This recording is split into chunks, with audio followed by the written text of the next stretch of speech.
இனிமே நம்ம பாட்காஸ்டோட எபிசோட்ல வரக்கூடிய தகவல்கள் எல்லாமே வந்து வேடிக்கை கலந்த புது பொலிவுடன் இருக்க போகிறது. வேகமாக போகக்கூடிய இந்த உலகத்தில் மென்டல் ஹெல்த் அப்படிங்கிறது ரொம்ப இம்பார்ட்டண்டான ஒன்று.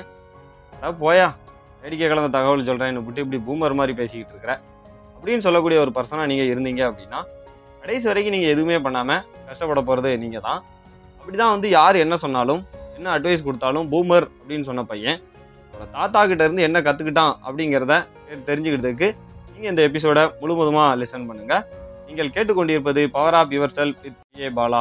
எவ்ரி ஃப்ரைடே ஈவினிங் 7 o'clock நம்ம பாட்காஸ்டோட புது எபிசோடுகள் ரிலீஸ் ஆகிட்டு இருக்குது. அதை நீங்கள் மிஸ் பண்ணாமல் இருக்கிறதுக்கு நம்ம பாட்காஸ்ட்டை ஃபாலோ பண்ணி எப்போதும் இணைப்பில் இருங்க. அந்த பையன் தீபாவளி லீவுக்கு தன்னோட தாத்தா வீட்டுக்கு போகலான்னு முடிவு பண்ணிட்டு தன்னோட தாத்தா ஊருக்கு போகிறான். அந்த பையன் வந்து சிட்டிலே பிறந்து சிட்டிலே வளர்ந்த பையன். அவனுக்கு தன்னோட தாத்தா ஊருங்கிறது ரொம்ப வித்தியாசமாக இருக்குது, ரொம்ப டிஃப்ரெண்ட்டாக இருக்குது.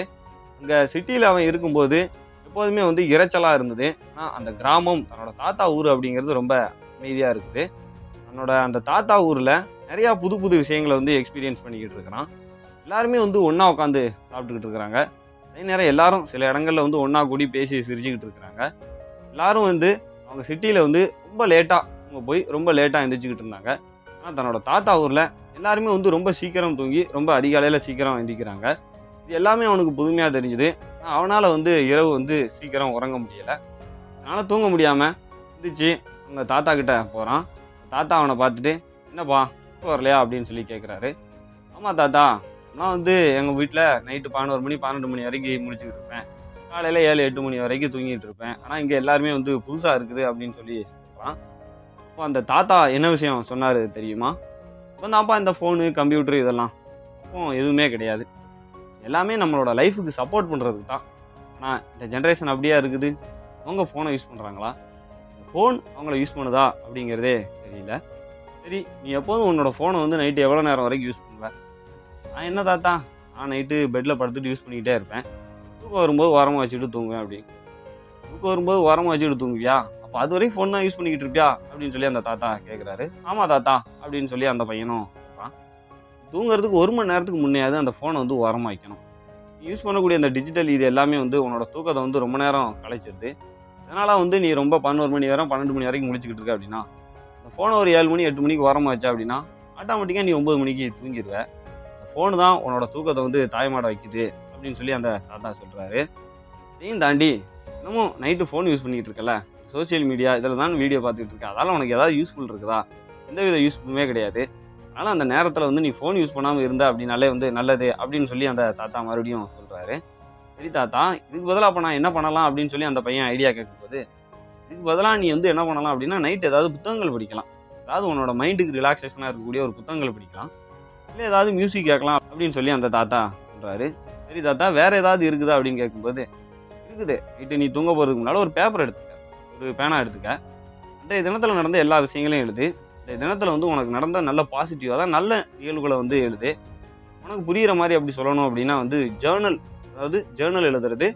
அதாவது கிராட்டிடியூட், அந்த தினத்தில் என்னென்ன விஷயங்கள் உனக்கு பாசிட்டிவாக நடந்தது, அந்த தினத்தில் வந்து உனக்கு கிடைச்ச விஷயங்களுக்கு எல்லாத்துக்கும் தேங்க்ஸ் சொல்கிறது, இந்த விஷயங்கள் எல்லாத்தையுமே நீ வந்து பண்ணலாம்.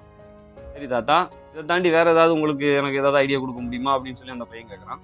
ஆமாப்பா, அந்த மைண்டும் பாடியும் ரொம்ப இம்பார்ட்டன்ட். மைண்டையும் பாடியும் வந்து நீ ரொம்ப ரிலாக்ஸாக வச்சுக்கணும். அதுக்கு என்ன பண்ணலாம் அப்படின்னா தூங்க போகிறது கொஞ்சம் நேரத்துக்கு முன்னால் ப்ரீத்திங் டெக்னிக், அதாவது இந்த சுவாச முறைகள், சுவாச பயிற்சிலாம் இருக்குது. அது எவ்வளோ பயிற்சி இருக்குது. இந்த 4-7-8 அப்படின்னு சொல்லக்கூடிய ஒரு டெக்னிக் இருக்குது. இந்த இன்ஹேல், அதாவது நீ மூச்சை இழுக்கும் போது 4 கவுண்ட் பண்ணணும், ஒரு 7 செகண்ட் அந்த மூச்சை வந்து ஹோல்ட் பண்ணணும். எக்ஸ்ஹேல், அந்த மூச்சை வந்து வெளிவிடும்போது வந்து 8 கவுண்ட் பண்ணணும். அந்த ப்ரீத்திங் டெக்னிக் பண்ண அப்படின்னா உன்னோட மைண்டையும் பாடியும் வந்து ரொம்ப காமாயிரும், ரொம்ப அமைதியாயிரும் அப்படின்னு சொல்லி அந்த தாத்தா சொல்கிறாரு. சரி தாத்தா, வேறு ஏதாவது அப்படின்னா வந்து நீ தினமும் ஒரே நேரத்தில் தூங்கப்போ, அதே நேரம் நீ தினமும் காலையில் ஒரே நேரத்தில் வேக்கப் ஆகு. ஒரு ஹேபிட், ஒரு பழக்கம் ஆக்கிக்க. நாமலாம் பார்த்தோன்னு ஏன் தினமும் நைட்டு 8:30-9 மணிக்கெலாம் உறங்கிடுவேன். இந்த மாதிரி காலையில் 4:30-4 மணிக்கெலாம் எந்திரிச்சிருவேன். இந்த மாதிரி ஒரு ரூட்டீனான ஒரு பழக்கத்தை நீ வந்து கொண்டு வந்துக்க அப்படின்னு சொல்லி அந்த தாத்தா சொல்லும்போது, போ தாத்தா, நம்மளாம் நைட்டு 12 மணி வரைக்கும் முடிச்சுக்கிட்டு இருக்கேன், இல்லைங்க காலையில் நான் 4:30-5 மணிக்கெலாம் எந்திரிக்கிறது அப்படின்னு சொல்லி அந்த பையன் சொல்லுவான். இது ஒரு விஷயமே வந்து ஆரம்பிக்கும்போது கஷ்டமாக தான்ப்பா இருக்கும். கொஞ்சம் ஏதாவது செயல்படுத்தி பாரு, அதுக்கப்புறம் ஆட்டோமேட்டிக்காக அந்த விஷயங்கள்லாம் வந்துடும் அப்படின்னு சொல்லி அந்த தாத்தா சொல்கிறாரு. சரி தாத்தா, வேறு ஏதாவது இருக்கா அப்படின்னு கேட்கும்போது, ஆமாம் இருக்குது. நீ நைட்டு காஃபி ஏதாவது குடிப்பியா தூங்க போகிறதுக்குனால? ஆமாம், அம்மா போட்டு தருவாங்க காஃபி, இல்லை பூஸ்ட் அந்த மாதிரி ஏதாவது போட்டு தருவாங்க அப்படின்னு சொல்லும்போது, என்றைக்குமே அந்த காஃபி பூஸ்ட் அதெல்லாம் நீ குடிக்கன்னு வையேன், அது என்ன பண்ணும் அப்படின்னா உன்னோட பிரெயினை வந்து தூண்டி விடும். அதனால் உன்னை தூங்க விடாது. ஆனால் நீ என்ன பண்ணணும்னா பால் சாப்பிடு. மில்க் குடிக்கிறத பற்றி தப்பு கிடையாது. அதெல்லாம் குடிச்சா அப்படின்னா அது வந்து உன்னோட தூக்கத்தை வந்து தாயமாட வைக்காது அப்படின்னு சொல்லி அந்த தாத்தா சொல்கிறாரு.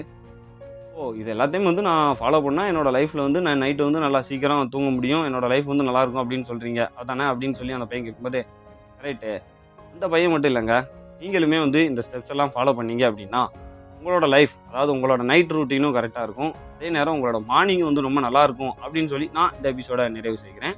நம்ம பாட்காஸ்டை பற்றி கருத்துக்களை நீங்கள் ஃபேஸ்புக், இன்ஸ்டாகிராம், லிங்க்டின்ல பிஏ பாலா அப்படிங்கிற ப்ரொஃபைலை எனக்கு எப்போதுமே வந்து நீங்கள் மெசேஜ் பண்ணலாம். எப்போதும் இணைந்தீர்கள் பவர் ஆப் சொல்லப்படன். அடுத்த எபிசோடில் உங்களை சந்திக்கிறேன். மிக்க நன்றி.